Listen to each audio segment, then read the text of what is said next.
Welcome back to another video. My name's Jackson. Today we are going to be looking at 6 busts that I really am not drafting myself, not looking for these players at all in upcoming drafts.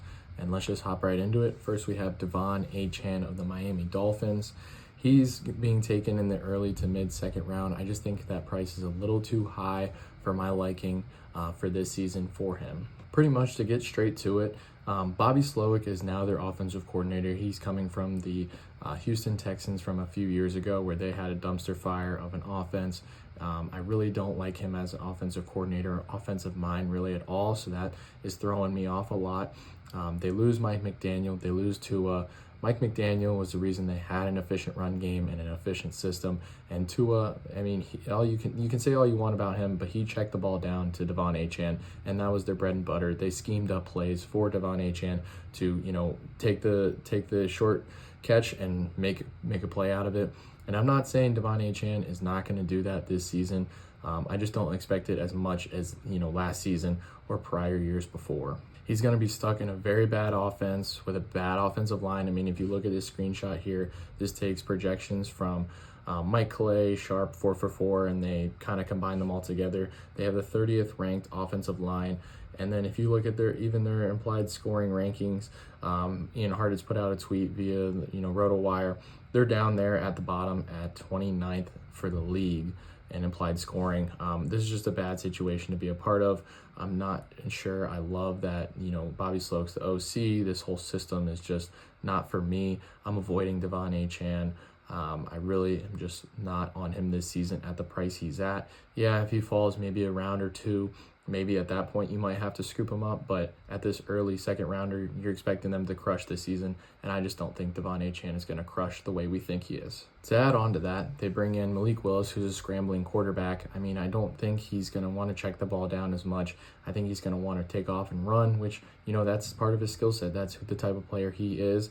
And, they just don't have enough weapons on this offense to survive drives and sustain long drives. I mean, they're probably going to be 3 and out, 3 and out, 3 and out. Okay, they get a first down and then a 3 and out, 3 and, it's a repetitive cycle that's going to be too frustrating and not, what we want out of a, your RB1 on your fantasy team. I would avoid De'Von Achane really at all, but if like I said before, if he falls, a round or two, at that point, maybe it's okay, but definitely not wanting him on my team as my RB1. Next up, I really am trying to avoid Nico Collins of the Houston Texans. Really, it all just comes down to the system, and do we trust CJ Stroud and this new offense that, we aren't really too sure of how it's going to play out. It could be the same as last year, or maybe they take a step forward with the second year of everything. Maybe there's, some more continuity, but I really am just not banking on that. It's the same old thing year in and year out. They have a bad offensive line, leads to a bad situation for the quarterback, and, he can't get the ball out. I don't really trust CJ Stroud as a quarterback.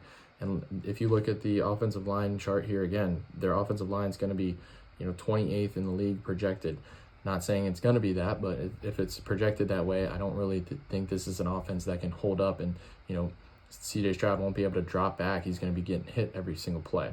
And right now, where Nico Collins is going in the second round, there's other wide receivers around him that I'd rather have in better situations that are probably going to out-target and out-catch him for the entire season.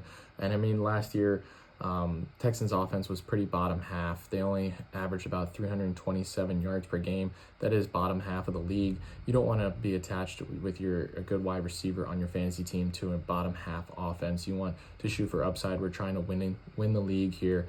I just am not in love with Nico Collins at this spot. And even if you look at, Ian Hart's tweet, again, they're only implied for the 19th highest scoring for this season. And then if you look at their schedule, I wouldn't say it's the hardest, but it's definitely not the easiest. It's middle of the pack. It's 18th in the league projected.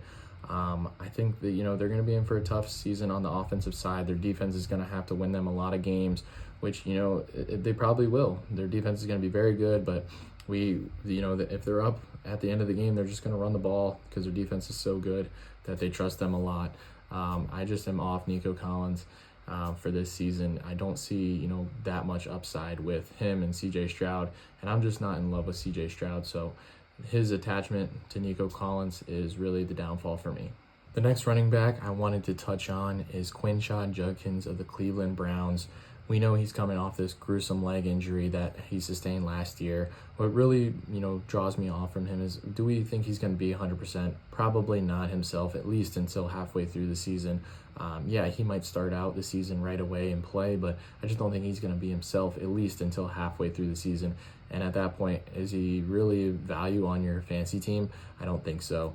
Kind of the same beat with all these other players that I've already talked about. Offensive line is going to be terrible, ranked dead last in the NFL projected wise. Implied scoring ranked 30th out of 32 via both of these screenshots here from X. And I mean, it doesn't get much worse than that, but they're in a tough division with the Ravens, the Bengals, the Steelers. They're going to be down a lot of games, so they're going to have to throw the ball a lot. Quinshon Judkins made his yards and a lot of carries last year, late in the game when they actually were up a little bit. But he's not going to be having that chance this year just because the Browns are going to have to throw so much and be down a lot. We don't know who their quarterback's going to be. That's a little scary and throws me off a little bit. And then they bring in Todd Monken, who loves using two running backs in his system, known for one having one role and one having the other. Judkins will be the rusher of this offense, so he'll probably be out there, first and second down. Second and long and third and long, though, it's going to be Dylan Sampson. All the passing down, all the 2-minute drills, it's probably going to be Dylan Sampson. That's going to be his role, the pass catcher. And Quinshon Judkins doesn't have the upside of catching passes just because Dylan Sampson's there and Todd Monken is going to use him in that role. So I don't see Quinshon Judkins with any upside coming off this bad injury and not going to be himself in a bad situation, bad scoring. It's just not for me. And you're taking him here in the 5th round, probably as your running back 2. I would just rather go with someone else in that range, whether that's a wide receiver, tight end, other running back. That's up to you, but I would stay away from Quinshon if I were you. The 4th player on this list we have is Travis Etienne, or Achane, however he wants to be called it. He's going in the 3rd round of drafts right now, which is a bit high for me. Last year he's coming off a pretty good season with the Jaguars. Now he goes to the Saints, where things might be a little different for him. In drafts right now, you have to take him over a lot of other good players like Kyron, Zay, Mike Evans is around there. Garrett Wilson's around there. It's just, there's a lot of other players in other situations that I would rather have. I can't remember all of them off the top of my head, but leaving Liam Cohen is going to hurt him in the end.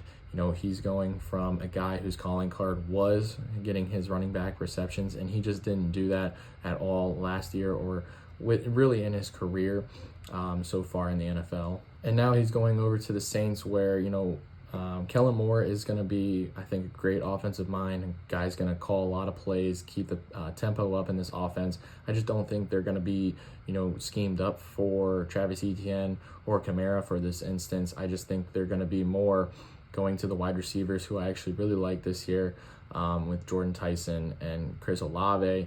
And I think Tyler Shuck will take a step up. I just don't know if Etienne is the right guy for the job. Going to this chart here from Screenshot from Fantasy Points, I mean, both of them have been terrible, Etienne and Kamara, but looking at Etienne specifically, 3rd worst yards per carry, 8th worst in explosive run, success rate is 3rd worst. A lot of EPA per attempt is terrible, 2nd worst. There's just a lot wrong with this player specifically. And, Alvin Kamara is still there. He just came off a season. Yeah, he had a little bit of a down year. He was hurt and everything, but he's back at minicamp. He wants to play this season. He wants to retire a Saint, I believe. He's been here this long. I mean, why not? And I think he's trying to just keep playing and keep staying with the Saints. So he's going to be a nagging, annoying backup running back for Etienne. That's going to take carries away from him. I honestly could see this, being kind of like a 60-40 split this year. I think Alvin Kamara is going to take away from him, especially, when it comes down to trust. Who is Kellen Moore going to trust more this upcoming season? At first, it may be Etienne. Maybe he, loses his trust a little bit and Kamara takes over. But I am really just off Etienne this season. Last year alone, he caught 36 passes and had 13 touchdowns and just ended up being the RB13 in points per game.